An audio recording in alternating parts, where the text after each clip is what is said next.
అవి అందులో 5 రకాల మిల్లెట్స్ కూడా వేసాను. మీకు 10 రోజులకు అవుతాయి అవి.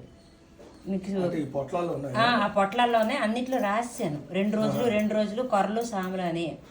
మీకు ఇంగ్లీష్ తెలియకపోతే చుట్టుపక్కల ఎవరైనా ఉంటారు కదా, వాళ్ళనే అడగండి. అది అంటే మీరు అలవాటుగా మార్చుకుంటారని నేను వేసాను అనమాట. ఆ ఇన్సులిన్ చెట్టు బాగానే ఉందా? తింటున్నారా? ఆకు ఫలితం ఏమైనా కనిపించిందా? ఫలితం అంటే కొద్దిగా పర్వాలేదండి నాకు. కానీ ఏంటంటే శరీరం కొద్దిగా మాత్రం బరువు ఎక్కుతుంది. అంటే ఇంకా డైట్ కొద్దిగా కంట్రోల్ చేయాలి. ఇప్పుడు ఇది తింటారు కదా, ఇది తినే విధానం మీరు తెలుసా? మీరు రాత్రి నానేస్తారు. మీ పిటికి అంటే 2 వంతులు చెయ్యండి. నేను ఇచ్చిన కల ప్రకారం ఇచ్చాను.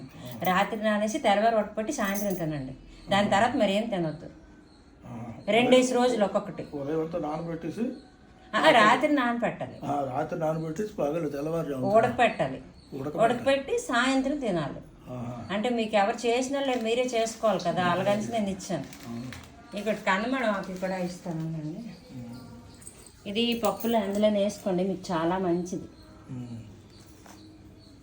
సరే ఉంటానండి. నమస్కారం.